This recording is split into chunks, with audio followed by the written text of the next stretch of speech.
Go. Hello, there you are. Thank you. Let's go live with these guys.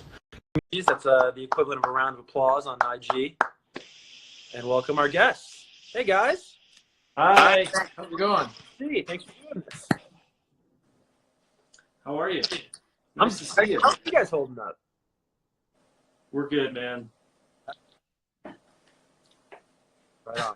All right, well, cool. I don't know if they explain this to you or not. Let me know if you can hear me good.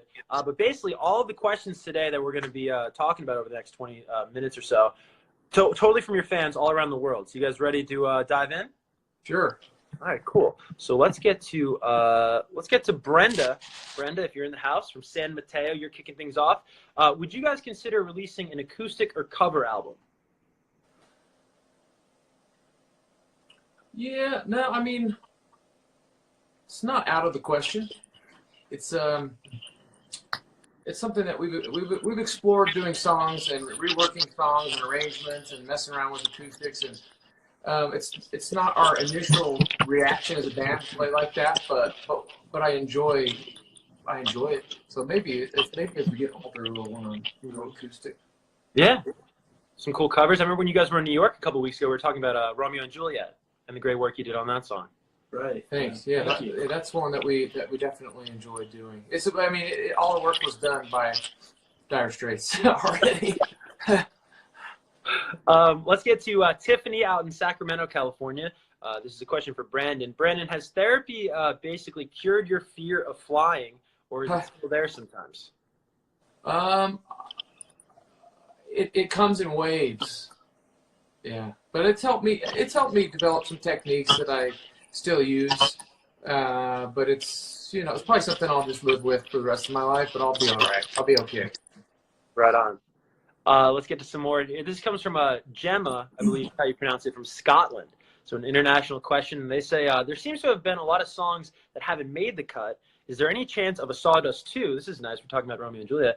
Also, what happened to the covers album that was talked about all those years ago? A lot of questions about covers, guys. Wow. What happened to that?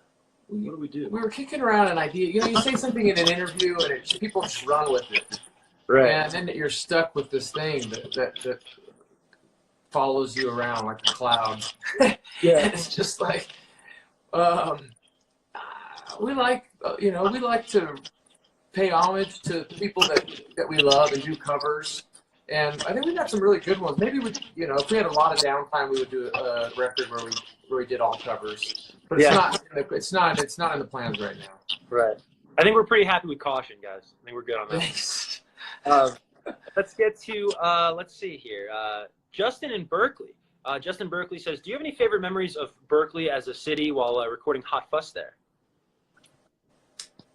Many. Yeah, my first time having Thai food was in Berkeley, and so that's become a love affair in my life that has just blossomed since making that first album. And but we had a great time. But there's romance about the Bay Bridge and just that whole area, and we still feel connected to it, and spending a couple weeks making that record there left an impression on us for sure. Well, I'm also Thai food still a big part of your guys' career. Isn't that what led to the Lindsey Buckingham call? That's right. Yeah. That's also where we in Berkeley is where we thought of the name Hot Sauce for the record. I remember that. Oh, wow. Fond memories. I like that area. I just learned this week that Alt 105 out there was the first radio station to ever play you guys back in like 2003. Yeah. Aaron. Cool. Aaron Axelson used to have these. I think they may still do pop scenes, and we would cross the bridge and go to these club nights that he would have, and you'd hear a lot of indie music that inspired us, but you would hear new people that were making music that was inspired by that same music. So it's really exciting to hear Strokes and Hot Heat and Interpol, and all that stuff was really starting to kick off while we were making Hot Fuss, and it kind of gave us that extra bit of fire going back into the studio. Yeah. All right, let's get to, actually, we're talking about Alt 105. Let's get to some alternative radio stations from around the country. 96.5 The Buzz out in Kansas City. This question is sent in from their listener at neon_rampage68. What's your favorite hard candy? Hard candy? Yeah, you guys big candy guys? Oh. Hard candy. Skittles is a wonderful candy. That's not soft candy. That's soft candy. It's hard shell. A hard No, candy. hard Like candy, a Werther's? Yeah, like a Werther's. I like Werther's. Those are nice. I don't know if I've ever had those. Okay. Thanks for asking. Werther's original. Yeah. Great question. This comes from Alt949 in San Diego. At Amanda J3 King wants to know your favorite Oasis song if you have one. You got a fave? Ronnie's a Blur guy. Okay, right on. And then, you know, the cool answer is probably something from their B-side record, The Master Plan, which I love that song, The Master Plan. I love Half the World Away. But I think my favorite song is probably Gas Panic by Oasis. Oh, nice. Right on. Working in the Bushes has a good beat. Good beat. Yeah. Let's kick it to Alt 92.3 right here in New York City. At Ezra Centerlude wants to know if you have a favorite lyric on the new album. Yeah, I mean, I haven't really thought about what line is my fave.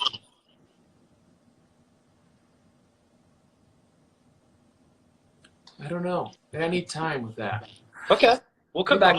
You know, you don't know right away. You know when you sing it to people, and we haven't really gone and done that yet. And you know what's resonating and what you feel proud of when you're singing it, and you know what one makes you embarrassed, and you learn all these things when you are in front of people and bearing it. And it's too late. And then it's too late because it's already recorded.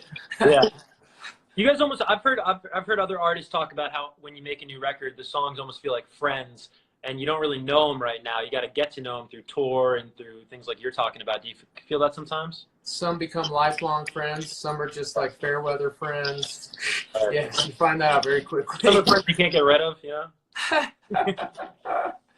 All right, cool. Let's go out to K-Rock in LA. This comes from Evelyn at Cinemarta. If you weren't musicians, what would you guys be? Oh, I was on track to teach at college. Right on. What subject? Music. Okay. Right on. Brennan, what do you think you'd be doing? You know, I really wasn't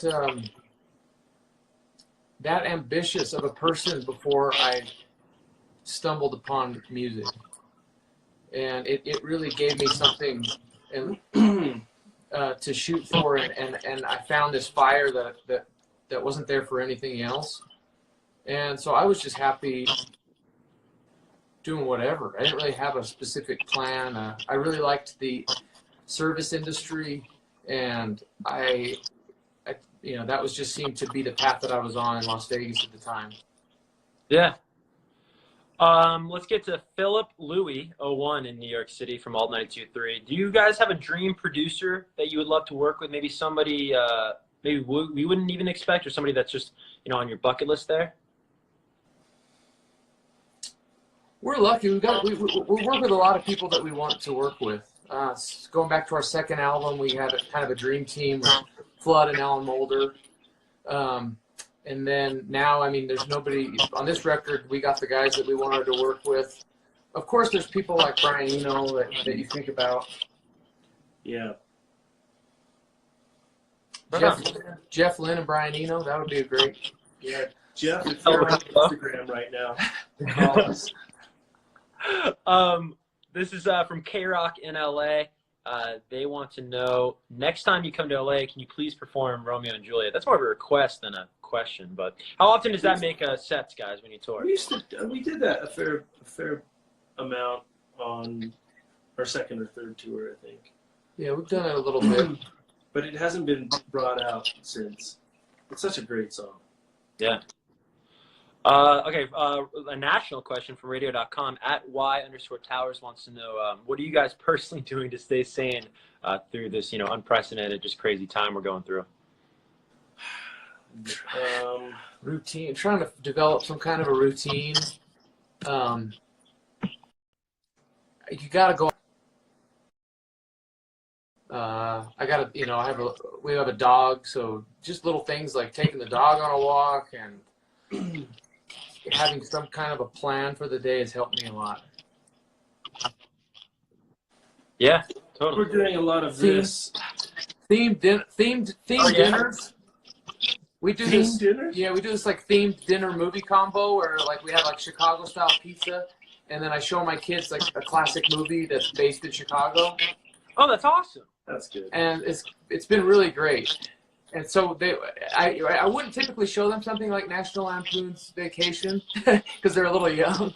Yeah. But it was all right. It was fun. They were laughing, and Chevy Chase was just so powerful back then. Oh, so yeah. good. He was the man. That's such a cool idea. All right, let's get to some questions. This comes from Aaron in Oakland. What is your favorite Smiths album and favorite Smiths song? I'm putting you on the spot with some big questions, but if anything comes to mind. Okay. I mean, Louder Than Bombs had a big impact on my life, and it just has a lot of songs on it, and so many great songs, and it had just such a presence. And I remember being 13 or 14 when I would have had that handed down to me, and it just became a big companion in my life. And I remember I used to golf a lot, and I'd be alone a lot, and I would be out there singing those songs to myself, and it's just a beauty. You Just Haven't Earned It Yet, Baby. It's probably my favorite song from that record. Right on. And you said like 13, 14 years old. Like, were they like your first band that you really like connected with personally? Like, first one was the Cars, and Okay. then it would have Smiths would have been real close, second or third. right on. Ronnie, any thoughts? No. Just a second. Let's go to Lily in San Jose, California, who wants to know what is your favorite track on Hot Fuss? Easy for me to say, and why? That favorite song on Hot Fuss. Gosh. A few of them are holding up pretty good, and I say all these things that I've done is probably my favorite. I'm proud of the whole record. Yeah. But I don't know. It might change over time. Sometimes Jenny was a friend of mine. A cool story about that, going back to the Berkeley thing, was we actually were starting to mix the record right away while we were in Berkeley making those demos. And one of the most profound musical experiences I ever had was Mark Needham, who helped mix Hot Fuss. He had done his mix of Jenny Was a Friend of Mine. And that was, I think, the first song that we had done and mixed. And so this was like our first, properly. Yeah, proof of, or whatever it was that we were doing something. And he played it, and he just brought a whole new life to it. And I remember tearing up in the studio. It's not really an emotional song, but I was emotional because of the way it sounded like the real deal. And I couldn't believe it was us. And that happened in Berkeley, and so that I carry that with me.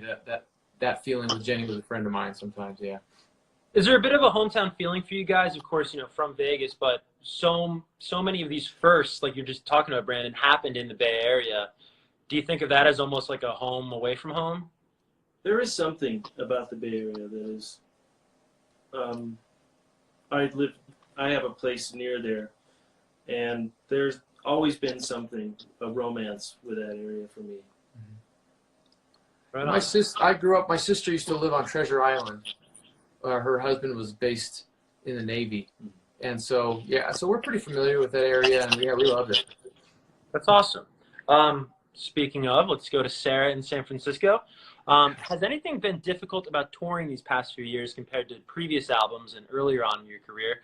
There seems to be a lot more confidence and boldness on stage. I think, we're getting better with practice is the short answer. The longer form answer would be that we still remember what it's like to go see bands that you've seen before. Some of your favorite bands that you save up for that month to go see them, and I think as a patron, you want to see something be outdone from the previous experience. So I think we keep that in mind. We think about the people that are saving up for a ticket, and we want to bring them something. We want to do better every time. We want to supersede the last tour or even the last performance. And we learn as we go. You know, we talk about it. This sucked, or that was really great. Let's build on that. So. Yeah. Kind of gets back to the ambition you were talking about, Brandon, earlier. Yeah, and it's just wanting to improve and grow, and I think just with time we've just gotten more comfortable on stage. It took me a long time to really accept that that's what I do. It was wild, you know, but we're grateful for it now, and it's kind of the best. What could be better than that? So you might as well celebrate it and make it count. Yeah. Before we let you guys go, again, thank you so much for the time. I'm going to get to like one or two more quick questions. This comes from Stephanie in LA. I'm curious to know how getting Johnny Marr to open for the North American tour came about. That's an incredible lineup. We just met Johnny after all these years at Glastonbury, and we got to perform "This Charming Man" with him. And again, he's kind of been a pillar of our music life, whether it was being in the Smiths or chipping in for the Talking Heads or or being in electronic or Johnny Marr and the Healers. Or he's just been there. And so it was a treat to be able to join him at Glastonbury, and he was just like the nicest guy, and it just made sense to tour with him. Yeah. We're best friends now. Final question before we let you guys go, and it's kind of along the same lines a little bit. What a bad interview. Go back. Who's that? Who said that? Can you scroll back? Sally in San Leandro. I hope I'm saying that right. The Jersey in me is coming out. She wants to know, can you share a time when the Killers received praise that was particularly validating for you guys? Maybe somebody we would know, or maybe somebody that surprised you. The text? I don't know. No. We've been lucky. We've been able to meet a lot of people that influenced us and have had a lot of nice things to say about us. And that's it. You know, I think we're just content that both of the Gallagher brothers seem to like us. That's enough. Neither of them has trashed us that much yet. So You need those two to agree, right? we're happy with that. Yeah. That's awesome, guys. Well, thank you so much. I don't know if you caught it earlier on before you joined the live, but this is basically like the Killers Day at radio.com at 9 p.m. Eastern time tonight, 6 p.m. Pacific. We're going to get a performance from you guys and a little bit of a chat, actually the one we had in New York. And that's going to be on radio.com/live and also radio.com on Twitter. But thank you guys so much for taking the time. We really, really appreciate it. Thank you. Thank you for having us. Thanks to everybody. Bye, everybody. Watching. Bye.